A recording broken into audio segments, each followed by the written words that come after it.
Bom, olá a todos.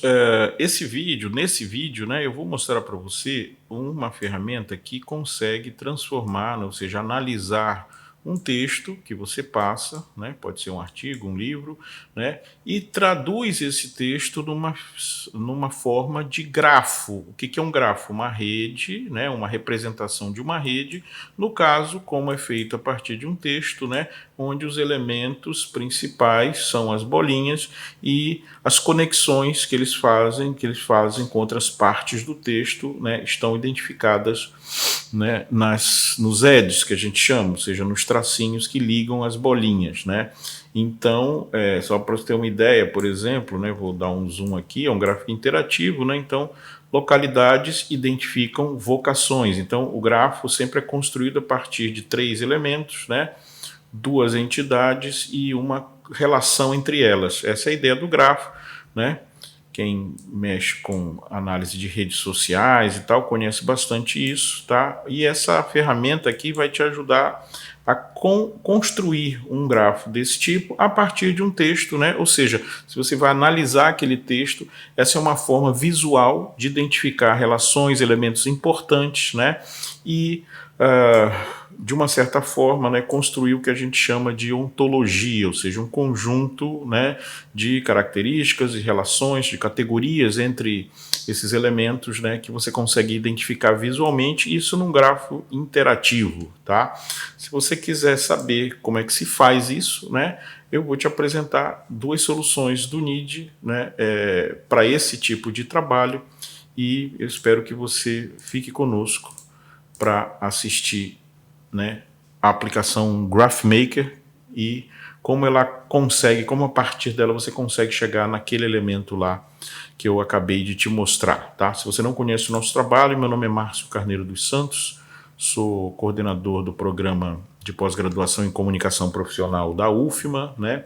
Coordeno o Labicom, o Laboratório de Convergência de Mídias, é a nossa interface acadêmica, né? E também o NID, que é a nossa interface com a sociedade, onde a gente trabalha com treinamento, consultoria, desenvolvimento, temos guias, temos estudos, temos experimentos, aplicações, tá? E pelo Labicom, né, você também vai encontrar vídeos, enfim, uma série de materiais, ok? Inclusive a nossa lista de aplicações, né, de AG produzidas pelo NID, são várias aplicações já em funcionamento em diversas áreas, né, educação, publicidade, comunicação, pesquisa, tá? Então a gente tem várias aplicações, tá? E hoje eu vou te mostrar uma delas chamada GraphMaker, tá? Com o GraphMaker você consegue, vou apagar aqui, fechar aqui, tá? Você consegue fazer essa conversão. Como é que ele vai funcionar, tá? São 2 etapas, tá? Então, assim, você precisa primeiro, a partir de um texto, extrair, né, esses elementos que vão montar o grafo. E depois você vai nessa nossa outra aplicação, vai subir esses elementos já formatados da forma correta e ele vai gerar o grafo interativo. Lembrando, né, gente, grafo, tá, é uma representação de uma rede, né, enquanto gráfico, aí você tem gráfico de barra, enfim, gráfico, né, é uma coisa, grafo é uma espécie, vamos dizer assim, uma categoria específica de gráfico, tá? Mas vamos voltar lá pro GraphMaker, tá? Então o que eu vou passar para ele? Vou ter que passar um texto para ele, tá? Eu vou pegar aqui um texto, que inclusive um texto que saiu recentemente, né? Justamente falando sobre isso, né? Ou seja, a ideia de grafos de conhecimento e o potencial de utilização, né, dos modelos de geração de linguagem. Quando eu escrevi esse texto, na realidade eu não tinha ainda a ferramenta, né? Não tinha criado ainda, né, o que a gente chama de prova de conceito, né, ou seja, a aplicação, né, o meu trabalho é de pesquisa aplicada, então pesquisa aplicada não se faz sem sólida base teórica, né, mas a gente na pesquisa aplicada a ideia é ir além, né, e testar os conceitos, né, para que a gente possa operar no mundo real através desse conhecimento que está sendo produzido. Então esse artigo aqui, se você não leu, né, só procurar lá no Scholar, né, Márcio Carneiro dos Santos, vai aparecer, né? Foi publicado na JM, tá? E estudos em jornalismo e mídia, tá? Então, esse artigo, vamos dizer assim, é a base conceitual para o que eu vou mostrar agora, tá? Inclusive fala de formas de visualização, outras formas, né? Como extrair e tal, né? É mais ou menos a ideia inicial, tá? Então, eu vou pegar esse artigo aqui e vou levar para o GraphMaker, tá? A ideia dele é simplificar, né, essa operação, então eu vou simplesmente, não vou dizer nada aqui, ele já sabe o que vai fazer, né? Na realidade o que ele vai fazer é extrair justamente desse texto, né, esse conjunto de 3 elementos, né? Ou seja, 2 pontos, dois itens de destaque e a relação entre eles, né? E gerar isso num formato, tá?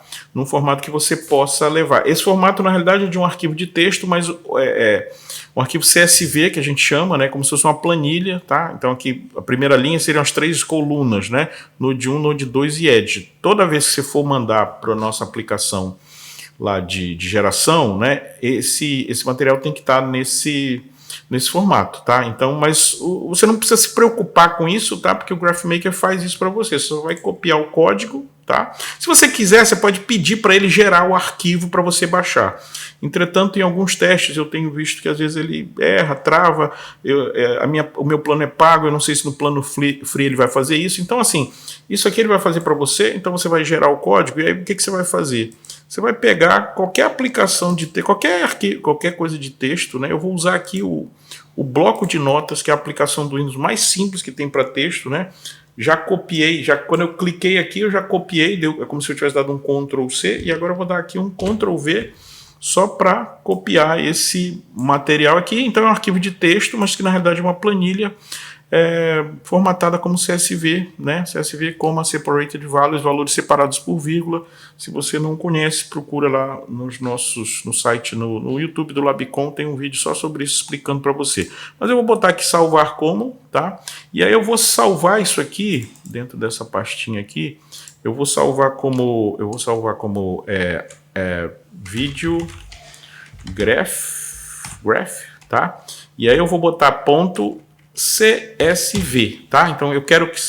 Porque assim, o bloco de notas salva sempre como arquivo TXT, não formatado. Pode ser até que funcione, mas não custa nada. Você dá um nome e bota ponto CSV, porque aí já vai ficar bem certinho para o que você vai precisar colocar. Feito isso, você vai para a aplicação nossa do Streamlit, ele já está esperando um arquivo CSV, tá? Então aqui, Videograph CSV, tá? Feito agora, exatamente aquele que eu botei, vou dar OK aqui, ele carregou, automaticamente ele já vai gerar para você, tá? Essa aplicação, basta você clicar, você vai ver que ela é interativa, tá? Então observa que, né, ó, análise de sentimento se aplica a mídias sociais, o ChatGPT implementa o modelo GPT, o ChatGPT atinge usuários, né? Comandos de voz. A Siri compreende comandos de voz. A Alexa compreende comando de voz. Google Assist compreende comando de voz. Então, você vê que a partir do texto, tá? Ele extraiu as relações, né, entre entes e a relação entre elas, né? A inteligência artificial, ela integra o jornalismo, ela influencia as redes sociais, ela utiliza processamento de linguagem natural. A ideia de uma ontologia, né, ela, por exemplo, para você treinar um modelo, né, que vai entender texto e tal, ela é uma bela forma de você facilitar, né, e melhorar a assertividade da compreensão do modelo, né, da IAG com o texto humano. Mas assim, se você é um pesquisador, de repente isso aqui pode te dar um conjunto de insights iniciais ou até uma visualização que você queira. Tá aqui, se você simplesmente quiser só, né, salvar isso, né, clica com o botão direito, salvar a imagem como salva, mas ele é interativo, então o ideal é que você salve. Clica aqui, salva de forma interativa. Então ele vai baixar para você um código HTML, tá? Eu vou botar aqui graph video, tá? Na mesma pastinha onde já foi, né? Então assim, ó, observa que ele salvou um HTML aqui. E esse arquivo HTML, né, que você pode dar zoom, né, fazer, mexer e tal, né? Inclusive ele tem alguns parâmetros aqui que você ainda pode alterar. Você pode testar aqui embaixo, ó, tem alguns parâmetros, né? Por exemplo, esse parâmetro aqui é como se fosse uma força gravitacional, né? Se você botar ela muito grande, ela vai espalhar mais os seus elementos. Se você botar menorzinha, ela vai trazê-los para mais perto, né? É como se fosse a força da gravidade, né? Então, aplicada na visualização da rede. Então são parâmetros aqui com que você pode, né, colocar, tá? Esse arquivo, então, você abre em qualquer browser, você pode inserir num relatório, você pode inserir num outro documento, você pode colocar na sua página, tá? Então fica aqui, né, a solução do grafo interativo gerado a partir do texto que você colocou inicialmente, tá? Então, o processo seria, você manda para o GraphMaker o texto, ele extrai as relações, né, gera um CSV que você salva no arquivinho de texto qualquer, tá? E aí você vai aqui na nossa aplicação do Streamlit, né, o gerador de gráficos interativos, baseado em ontologias, né? Lembrando, né, esse conceito aqui de ontologia, né, é um conceito bastante interessante, né, para na área de processamento de linguagem natural, porque uma ontologia vai ajudar, né, a ferramenta a entender melhor o sentido, né, do texto humano, que é bastante complexo, né? Então essas relações, né, essa ontologia, que é uma representação dessas relações de uma forma bem simplificada, ela ajuda muito, tá? Ela ajuda muito a máquina a operar com mais precisão, tá? Essa é uma das utilidades da ontologia, mas para o pesquisador, né, ele pode usar isso aqui como insight e, inclusive, né, claro, poderá também sempre, como é um bot aqui, o GraphMaker, você pode pedir para ele outras coisas, né? Testar, sei lá, palavras mais frequentes nesse texto. Eu nunca testei, vou botar aqui, gere uma lista das palavras mais frequentes deste texto, né? Você passou um texto para ele, né? Então esse texto ele foi feito para tirar a relação, mas você pode continuar a conversa pedindo outras coisas, né, a partir do arquivo que você gerou, tá? Então, ó, claro que aqui dá, né, esses elementos aqui você precisaria eliminar, mas, por exemplo, linguagem, natural, forma, comunicação, humanos, né, posso pedir, talvez, né, vou tentar aqui pedir, retire da lista os elementos com pouco valor semântico. Eu vou dar um exemplo do que eu não quero. Exemplo, artigos como o, a e outros. Então, eu não quero, né, esse tipo de elemento, então vou pedir para ele pegar dessa lista, né? Então agora sim ele já me deu uma lista mais interessante, né, com as palavras, né, que estão mais frequentes, linguagem, né, caracterizada, complexidade, ambiguidade, tá? Enfim, você pode conversar com ele sobre esse texto, a finalidade inicial é essa aqui, tá? E a partir daqui você leva para cá, para essa aplicação que vai gerar para você o gráfico interativo com a ontologia, né? E você, pesquisador, né, você vê, né, como é que você vai, se isso pode te ajudar em alguma coisa, extraindo categorias, extraindo tópicos, extraindo, né, entidades mais importantes daquele texto. Algumas observações a fazer, né, esse conjunto que é extraído aqui, né, ele tem uma limitação que não é da aplicação, mas é de onde ela está rodando, tá? Se a gente está aqui no ambiente da OpenAI, do ecossistema do GPT, né? E se você tem um plano free, né, provavelmente os resultados que ele te gera, seja texto, o que quer que seja, vai ter uma limitação, né, em termos de palavras, de tokens, né? Isso eu acho que impacta aqui, né, o número de itens que ele faz, né, porque é um texto grande, claro, então ele vai selecionar o que ele achar mais importante, mas talvez num campo maior, né, num outro cenário, você tivesse uma lista maior, tá? A gente consegue fazer isso, né, numa aplicação que você pode rodar na sua máquina, desde que seja uma máquina, né, vamos dizer assim, um pouco mais parruda, uma máquina gamer, por exemplo, para rodar isso aqui e fazer a mesma coisa, tá? Aí uma aplicação mais customizada, o NID faz isso, né, sem problema, mas assim, para teste, né, e para testes que não são muito longos, né, você pode usar a nossa aplicação, que ainda é experimental, tá? Não adianta, por exemplo, se você botar um livro muito grande, né, provavelmente a lista de elementos não vai cobrir todos os pontos importantes, né, daquele texto, tá? Então, por exemplo, para um artigo, para um texto menor, acho que é bem viável, tá? Foi o que ele fez aqui, mas, né, se você quiser, tiver necessidade, não, eu tenho uma necessidade de automatizar isso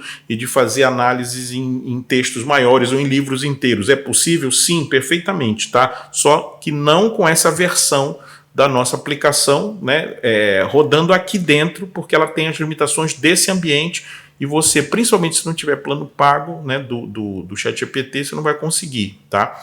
Mas ela não vai conseguir, é o que eu estou falando, rodar um arquivo muito grande, né? Mas um arquivo menor, um artigo, né, um conjunto de textos menores, um manual, você vai conseguir, tá? Ele vai fazer, tá? Veja bem, eu não estou dizendo que se você passar um livro grande ele não vai ler, ele vai ler, mas talvez ele não extraia toda a lista de possibilidades, né, que te daria um grafo mais, enfim, mais completo, tá? Nesse aqui, você vê que ele fez essas relações aqui, a gente tem feito com vários outros textos diferentes, inclusive, né? Os resultados são outros, mas, enfim, fica aqui, né, essa possibilidade, né, fazer isso aqui de uma certa forma, né, em homenagem a um colega que já nos deixou, né, o professor Benedito Medeiros, lá da UNB, né, um amigo que se foi muito cedo, né, e que me falava muito de ontologias numa época que eu não prestava muita atenção para isso, né, e agora consigo entender, né, o que ele me mostrou há um certo tempo, né, ele estava, acho que em muitos aspectos ele estava bem à frente, né, do que a gente estava fazendo, né, foi uma referência para mim, de uma certa forma. Então essa ferramenta fica aqui em homenagem a ele, né, que me ensinou um pouco sobre as ontologias, né, e para o pessoal que trabalha com análise de redes sociais, né, que também pode haver algum valor nisso, né. Professora Rita, lá da Rita Paulino, da Federal de Santa Catarina, professora, teste para mim e veja se o que a senhora acha disso, ou, né, para você que é pesquisador, que opera com texto, com análise de texto, né, pode ser que isso tenha algum interesse para você. Se você gostou, enfim, tem alguma dúvida, comenta, tá? Eu vou deixar os links para você fazer, a forma de fazer é essa, tá? E eu espero que seja útil, né? Esse é mais um trabalho do Labicon, do NID, né, da nossa pesquisa que gera ferramentas, né, para uso por pesquisadores, né, que tem que operar com, vamos dizer assim, processos automatizados, né? A gente sabe que a comunicação e a informação tem muitas limitações em relação a isso, né? O nosso trabalho é justamente desenvolver ferramentas, tá, que ajudem os pesquisadores a operar com essas novas necessidades, né? Não tão novas assim, né? A gente sabe que pesquisa aplicada no nosso campo, no campo da comunicação, é nicho ainda, né? Muita gente acha que, enfim, não é útil. E o meu trabalho é tentar mostrar que a gente precisa desenvolver ferramentas para que pesquisadores da comunicação consigam operar no ambiente digital, no ambiente com muita informação, né, com muito volume de informação. Fazer isso sem recursos computacionais é meio complicado para que você gere material de qualidade ou possa fazer inferências ou, enfim, propor teorias em cima dessas questões e desses objetos. Nosso trabalho é desenvolver isso, ajudar nisso, né? A gente tenta fazer, muita gente às vezes não vê valor, mas se você vê valor nisso, deixa um comentário e espero que tenha gostado, tá? Muito obrigado.